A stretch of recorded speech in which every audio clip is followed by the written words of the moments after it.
Academy ہے، میں اس میں دیکھتا ہوں، میں ان کو بتاتا ہوں کہ جی آپ نے 5-6 گھنٹے کرنا ہے، لیکن وہ 5-6 گھنٹے والا جوان میں نے نہیں دیکھا ابھی دوبارہ اس کے بعد جہانگیر اور جانشر کے بعد نہیں دیکھا کہ وہ کوئی آئے.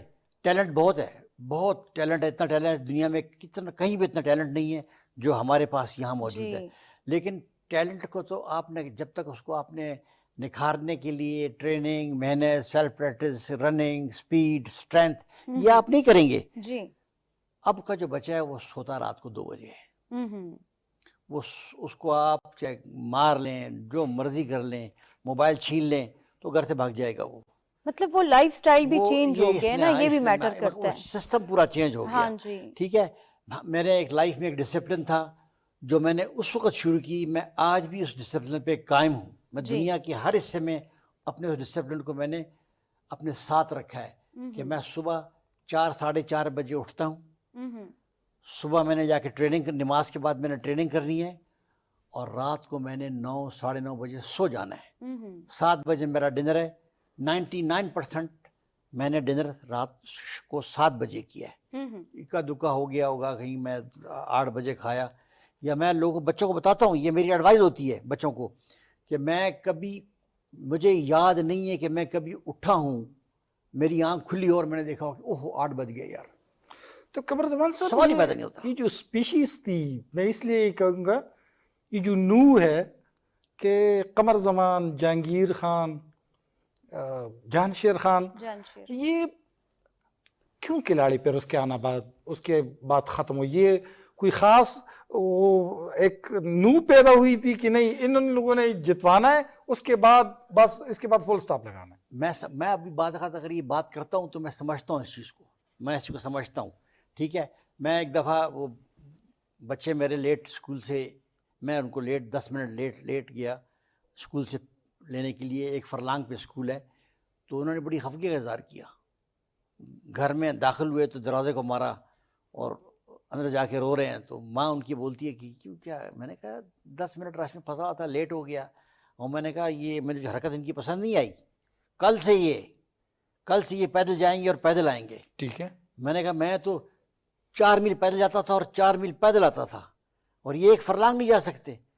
تو ان کی والدہ مجھے کہتی ہے تمہارے باپ کے پاس گاڑی تھی؟ میں نے کہا نہیں، میرے باپ کے پاس تو گاڑی نہیں تھی. لیکن میں نے کہا یہ، بعد میں سوچا، میں نے کہا کہ واقعی اگر میرے باپ کے پاس بھی گاڑی ہوتی تو میں پاگل تھا جو 4 میل پیدل جاتا. تھی نہیں گاڑی، سائیکل تھی تو ہم سائیکل پہ جاتے آتے تھے نا. صحیح ہے. تو یہ اس کا بڑا فرق پڑا ہے، اس چیز نے افیکٹ ڈالا ہے. کھلاڑی کو تو آپ بڑا سخت جان ہونا چاہیے، سخت رف اینڈ ٹف. ہاں، رف اینڈ ٹف. تو وہ جا کے اب اس میں اگر کمفرٹیبلی آ جائے لائف میں، اس کی اے سی آ جائے، گاڑی آ جائے اسکول جانے آنے کے لیے، تو پھر وہ ڈیفینیٹ اس کی جو وہ بنیاد کمزور رہ جاتی ہے. تو پھر وہ جب ایک ایج پر آتا ہے تو اس وقت لڑکھڑا رہا ہوتا ہے، وہ نہیں کر نہیں سکتا. ڈاکٹر قبلہ صاحب، اس وقت ایک پازیٹیو امیج ڈیولپ کرنے کی ہم کوشش کر رہے ہیں اس بڑی عید پر کہ جی سارے مسلمان اکٹھے ہیں اس کی یکجہتی کے لیے دنیا میں جہاں کہیں پر بھی جو کچھ ہو رہا ہے. لیکن ایک اور کنسیپٹ ہمارے متعلق بن رہا ہے، وہ ہے ویسٹ میں، بلکہ بنا ہوا ہے جو 9/11 کے بعد ہے. اور وہ یہ ہے کہ یہ ایسے نہیں ہے، وہ 9/11 کے بعد یا 9/11 سے کسی حد تک پہلے، لیکن 9/11 کے بعد کہ یہ جی مسلمان شدت پسند ہے، اس پورے جو سٹگما لگا ہوا ہے اس کو پاکستان کی حد تک اور پاکستان سے ہٹ کر اس پوری برادری کی حیثیت سے کس حد تک اس کو دور کیا جا سکتا ہے؟ حل کیا ہے اس کا؟ بہت اچھا سوال آپ نے کیا. عید کے اس موقع پہ یقیناً ہم سب کی یہ خواہش ہے کہ یکجہتی کا پیغام ہو. اور پھر ہمارے خطے میں 1980 کے بعد کی جو صورتحال ہو گئی، یہ ایک تسلسل ہے کہ اس کے بعد پھر ہمارا عمومی تاثر جو بنا، وہ عمومی تاثر بنا تشدد کا، دہشت گردی کا، مسلح تنظیمات کا یا مسلح جدوجہد کا، جو کہ میں سمجھتا ہوں کہ آج کے دور کا تقاضا نہیں ہے. ہم اب جیو پالیٹکس کے دور سے نکل کر جیو اکنامکس کے دور میں گئے ہیں، اور اب پوری دنیا جو ہے وہ معاشی ایک اہداف کے ساتھ آگے بڑھ رہی ہے.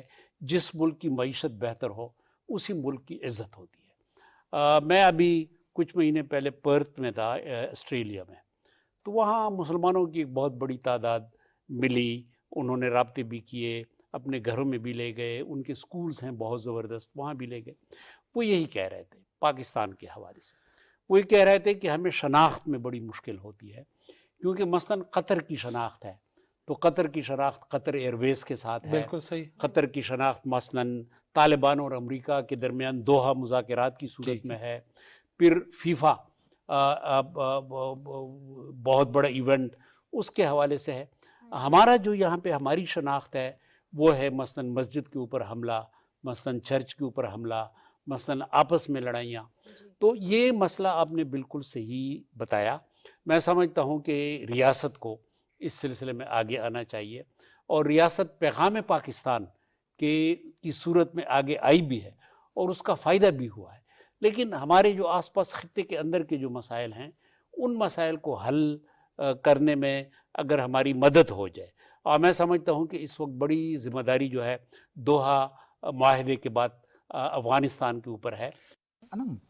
جامعات کی پوزیشن کے حوالے سے ہم خبریں سنتے ہیں، وی سی نہیں ہے، فنڈ نہیں ہے، 2 سال سے ملازمین کو تنخواہیں نہیں ملی. ایسے عمل میں تدریسی عمل کس حد تک متاثر ہوتا ہے؟ آپ نے بہت اچھا سوال کیا ہے. میں یہ کہوں گی کہ اس طرح کے جو ایشوز جو ہیں ہمارے مطلب یونیورسٹی لیول پہ دیکھنے کو مل رہے ہیں، تو اس سے بہت زیادہ امپیکٹ ہوا ہے ایجوکیشن. کیونکہ آپ دیکھیں اگر امپلائیز جو ہیں وہ آ رہے ہیں، وہ کام کر رہے ہیں اور تنخواہیں نہیں ہیں، تنخواہیں ان کو نہیں ملتی، تو پھر وہ اسٹرائکس پہ چلے جاتے ہیں. جب وہ اسٹرائکس پہ چلے جاتے ہیں تو اس سے ایجوکیشن جو ہے، اسٹوڈنٹس جو ہیں وہ بہت زیادہ امپیکٹ ہو جاتے ہیں. اور دوسری بات یہ، جب اسٹوڈنٹس امپیکٹ ہوتے ہیں تو اس طرح کا جب وی سیز نہیں ہوتے تو یہ کوئی چیک اینڈ بیلنس رکھنے والا بھی نہیں ہوتا، یہ بات انشور کرانے والا نہیں ہوتا کہ یونیورسٹی کا جو نظام ہے وہ کیسے چل رہا ہے، کلاسز جو ہیں وہ لگ رہی ہیں نہیں لگ رہی ہیں. تو بہت سارے تو ہمیں بھی ایسے جو ہے ایگزامپلس دیکھنے کو ملتے ہیں کہ کلاسز نہیں ہو رہی ہوتی یا اسٹرائکس ہو رہے ہوتے ہیں. تو اسٹوڈنٹس بھی جو ہیں تو یونیورسٹی میں اب بہت زیادہ آپ دیکھیں گے کیجول ہو گئے ہیں، کیونکہ وہ ابھی ان کو بھی یہ چیزیں جو ہے تو وہ پتہ ہیں کہ اگر ہے تو کلاسز کا کوئی اتنا بڑا ایشو نہیں ہے، نہیں ہوں گی، اسٹرائکس ہوتی رہتی ہیں وغیرہ وغیرہ. تو میں یہ سمجھتی ہوں کہ یہ مسئلے جو ہیں تو یہ فارموسٹ یہ بہت زیادہ اس طرح کے مسئلے ہیں کہ یہ جلدی سالو کرنے چاہیے. امپلائیز کے جو مسئلے ہیں، وائس چانسلرز اگر یونیورسٹی میں نہیں ہے، فنڈنگ کا آج کل بہت زیادہ ایشو آ رہا ہے. بہت ساری یونیورسٹیز جو ہیں وہ فائنینشیل کرنچز سے گزر رہی ہیں. ابھی ہمارے ساتھ وقت ہوا چاہتا ہے ایک چھوٹی سی بریک کا.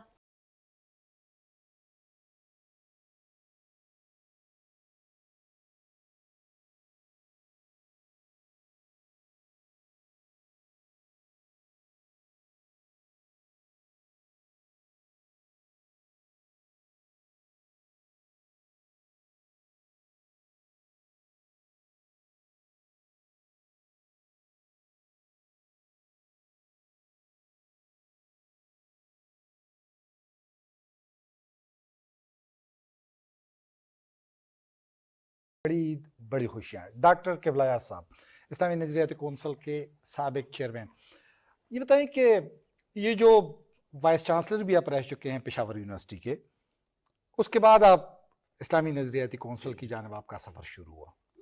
جامعات کے متعلق عمومی طور پر جب مغربی دنیا کا ہم دورہ کرتے ہیں تو وہاں بتایا جاتا ہے کہ یونیورسٹی ہوتی ہے وہ ریسرچ سینٹر ہوتی ہے. ابھی جو کووڈ آیا تھا تو یہ جو ویکسینیشن اس کی ہو رہی تھی، وہ ویکسین پہ کام ہو رہا ہوتا وہ ہسپتالوں اور لیبارٹریوں کے بجائے یونیورسٹیوں میں ہو رہا تھا. تو ہمارے یہاں ایسا کیا مسئلہ ہے کہ عمومی طور پر یہاں پر جو جامعات ہوتے ہیں، یونیورسٹیاں ہوتی ہیں، وہ صرف ڈگریوں کے حد تک کیوں محدود ہوتی جا رہی ہیں؟ جی بالکل، لحاظ علی صاحب بہت اچھا سوال ہے. اب دیکھیں، زوال جو ہے نا، زوال، تنزل، یہ پارشل نہیں ہوتا، یعنی یہ کوئی جزوی نہیں ہوتا، یہ کلی ہوتا ہے.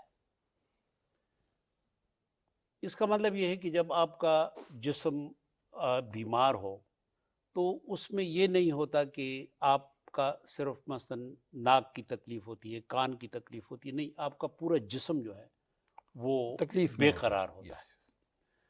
تو اب عمومی طور پہ ہمارے ہاں تنزل ہے، معاشرتی تنزل، معاشرتی تنزل ہے، ریسرچ کا تنزل ہے، اخلاقی تنزل ہے، کریٹیوٹی جس کو ہم کہتے ہیں تخلیق، اس کا تنزل ہے، ایک عمومی تنزل ہے۔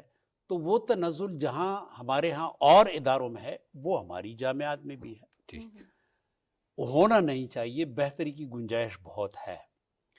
لیکن جس طرح محترمہ انم صاحب نے بتایا کہ جب آپ کے محققین یا آپ کے ٹیچرز وہ اس کے لیے پریشان ہوں کہ پہلی تاریخ کو ہمیں تنخواہ ملے گی یا نہیں ملے گی، آیا ہم اپنے بچوں کی فیس ادا کر سکیں گے یا نہیں کر سکیں گے، آیا ہم گھر میں خوراکی مواد پہنچانے میں کامیاب ہوں گے یا نہیں، تو پھر جو خالی پیٹ ہوتا ہے اس سے پھر آپ یہ توقع نہیں رکھ سکتے کہ وہ کوئی بہت ہی مؤثر درس و تدریس کی طرف آئیں گے، تحقیق کی طرف آئیں گے۔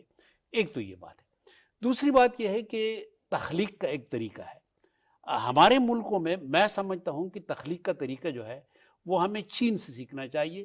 چین نے ایسا نہیں کیا کہ اثر نو پہیے کو دوبارہ ایجاد کرنے کی کوشش کرے، نہیں، جس کو ریورس انجینئرنگ کہتے ہیں کہ کوئی ٹیکنالوجی پہلے سے بنی ہے، کوئی تحقیق پہلے سے بنی ہے، ہوئی ہے، اس سے استفادہ کریں اور اس کی بنیاد پہ پھر آگے بڑھنے کی کوشش کریں۔ چنانچہ پاکستان کو بھی چین سے سیکھنا چاہیے ریورس انجینئرنگ میں۔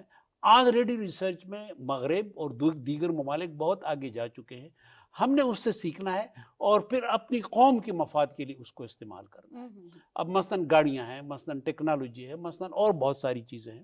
میں سمجھتا ہوں کہ اگر اس کی طرف ہماری جامعات آ جائیں تو بڑی بہتری کی گنجائش ہے۔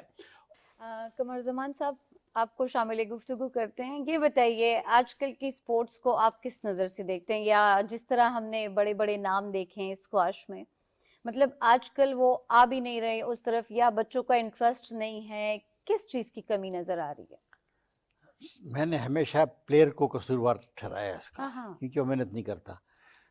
میں بات کرتا ہوں کہ جی فیسلٹیز نہیں تھی، نہ ریکٹ تھا، نہ گیند تھا، پھٹے ہوئے گیندوں سے ہم نے کھیلا ہے، لیکن کھیلتے تھے، زور سے گیند نہیں مارتے تھے، پھٹ جائے گا نہیں مارتے تھے، لیکن 4 5 6 گھنٹے لگاتے تھے۔ تو اس پہ گیم پہ عبور بھی حاصل ہو گیا، فٹنس بھی تھی، اسپیڈ بھی تھی۔ جی، لوگ کہتے تھے یار اتنا فاسٹ بندہ ہے، یہاں شاٹ مارو تو وہاں یہ کھڑا ہوتا ہے۔ وہ اس وجہ یہ تھی کہ ایمانداری سے محنت کی تھی، ڈسپلن سے لائف گزاری۔ آپ کا جو نئی یہ پود ہے، وہ آپ نے جو بات کی وہ پیسوں پر آ گئی ہے۔ جی، فیسلٹیز کم ہے، خرچے والی گیم ہے، پلیئروں کو باہر جانا ہے میچ کھیلنے کے لیے، ریکٹ لینا ہے، بوٹ لینا ہے، گیند لینا ہے۔ اب لڑکا کہتا ہے کہ جی ایئر کنڈیشن نہیں ہے تو میں کھیلتا نہیں ہوں۔ ہمارے وقت میں ایئر کنڈیشن نہیں تھا، ووڈ نہیں تھا، ہم سیمنٹ پہ کھیلتے تھے، پاؤں سے خون بھی نکل رہا ہوتا تھا، پرواہ نہیں کرتے تھے۔ نو ڈاؤٹ اب اس کو ہم نہیں، اس بات کو ہم بھول جاتے ہیں، ہم تو آنے والی وقت کی بات کریں گے نا، ہم تو بھول گیا جی ہم کرتے تھے۔ اب کیا کر رہا ہے، کیسے اس کو واپس لے کر کے آنا ہے؟ تو اس کے لیے فیسلٹیز، اسکول، کالجز، یونیورسٹی میں کورس ہونے چاہیے۔ ایک ریکٹ آپ کا 30 سے 35 ہزار روپے کا ریکٹ آتا ہے جی، ٹھیک ہے، 30-35 ہزار کا ریکٹ جو ہے وہ ایک اچھا ویل آف بندہ جو ہے وہ بھی نہیں خرید سکتا، جس کی تنخواہ 5 لاکھ مہینے کی، وہ بھی 35 ہزار کا ریکٹ برداشت نہیں کر سکتا، 600 روپے کی گیند برداشت نہیں کر سکتا کہ جی میں 2 دن بعد گیند پھاڑ دوں۔ شوز جو ہیں 20-22 ہزار کے شوز اس کے آتے ہیں کھیلنے والے کورٹ کے۔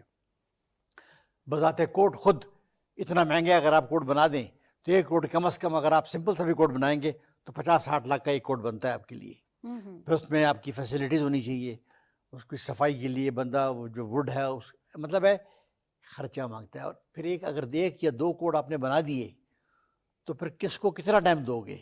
اس میں تو پلیئر کو آپ کو کم از کم ایک پلیئر کو 3-4 گھنٹے دینے چاہیے کہ وہ کھیلے تو صحیح نا اس کے اوپر، جیسے کورٹس کی تعداد زیادہ ہونی چاہیے۔ وہ چیز ہم نے کہتا بس وہ جیت کے آ رہا ہے، وہ قمر زمان جیت گیا، ہاشم خان جیت گیا، جہانگیر جیت گیا، وہ بات ہی ختم ہو گئی۔ اب آگے آنے کے لیے آپ کو بنانا پڑے گا، نو ڈاؤٹ۔ اس میں جیسے آپ نے کہا کرکٹ یہ وہ تو ہو جاتی ہے، اسکواش ایک مہنگا گیم ہے، اس کے لیے خرچہ کرنا پڑے گا۔ قبلہ سر، عید کے اس پرمسرت موقع پر جتنے بھی ہمارے دیکھنے والے ہیں کیا پیغام دیں گے ان کو؟ اس طرح یہ عید ہے جی، تو اس کو عید بنائیں اور عید یہ تب بنے گی جب انسانی تعلق ہو. جی تو میری تو تجویز یہی ہوگی اور پیغام یہی ہوگا کہ ٹھیک ہے ہمارے اوپر مصروفیات کا دباؤ ہے، جی لیکن ظاہر ہے کہ اصلاح کی بھی کوشش تو ہونی چاہیے کہ ہم دوبارہ کوشش کریں اور ایک دوسرے کے ساتھ تعلق کا احیاء کریں، بالکل ملنے کی کوشش کریں، کچھ وقت کے لیے ایک دوسرے کے ساتھ بیٹھیں، موبائل کو ایک سائڈ پہ رکھیں، جی پرانی یادیں، پرانے کلاس فیلوز، پرانے دوست. تو میں سمجھتا ہوں کہ عید یقیناً عید بن جائے گی. مطلب اس مصروف زندگی میں اپنوں کے لیے لازمی ٹائم نکالا بالکل. کریں، تبھی ہمارے رشتے جو ہیں وہ مضبوط ہوں گے. قمر زمان صاحب آپ کیا پیغام دیں گے؟ میں تو میرا پیغام یہی جو ڈاکٹر صاحب نے کہا کہ جی اس موبائل کو دور کر دیں تو جی، آپ کی آدھی سے زیادہ زندگی جو ہے وہ سکون والی بن جائے گی. بہت اچھا پیغام. انم آپ کیا کہیں گی؟ میں یہ کہوں گی عید کا دن ہے اور ہم۔ ایثار کا جذبہ دکھانا چاہیے سب کو، اور زیادہ سے زیادہ غریبوں کا خیال رکھنا چاہیے اس عید پہ. ہمیں زیادہ سے زیادہ جو ہے تو گوشت جو ہے ان میں تقسیم کرنا چاہیے، ان کا بھی خیال رکھنا چاہیے، کیونکہ وہ جو ہے تو اس عید کو دیکھ رہے ہوتے ہیں کہ ان لوگوں کو بھی کچھ اچھا کھانے کو ملے گا، ان کے بچوں کو اچھا کھانے کو ملے گا. اور ہمارے جو ملک میں معاشی صورتحال ہے تو وہ تو ایسی ہے کہ وہ بیچارے افورڈ نہیں کر سکتے آدھے سے زیادہ لوگ، تو ان لوگوں کا اسپیشلی بہت زیادہ خیال رکھنا چاہیے اس عید پہ. بہت شکریہ انم آپ کا، بہت شکریہ. عید کی اس پر مسرت موقع پر آپ نے ہمارا ساتھ دیا. ڈاکٹر قبلہ ایاز صاحب آپ کا بہت بہت شکریہ. قمر زمان صاحب آپ کا بہت بہت شکریہ. اور عمومی طور پر جب ہم دیکھتے ہیں کہ عید قربان تو عمومی طور پر یہ قربانی مانگتی ہے، اور میرے خیال میں ذکیہ جی یہ قربانی جو ہے وہ انفرادی بھی ہو سکتی ہے، اجتماعی بھی ہو سکتی ہے. اور یہ قربانی صرف خون بہانے کا یہ عمل نہیں ہے بلکہ انفرادی اور اجتماعی تطہیر کا بھی ذریعہ ہے. جی امید کرتا ہوں پاکستان ٹیلی ویژن سینٹر سے پشاور سے اس عید کے موقع پر منعقدہ جو پروگرام تھا آپ نے انجوائے کیا ہوگا. بہت بہت شکریہ آپ کا. اجازت چاہتے ہیں، اللہ حافظ.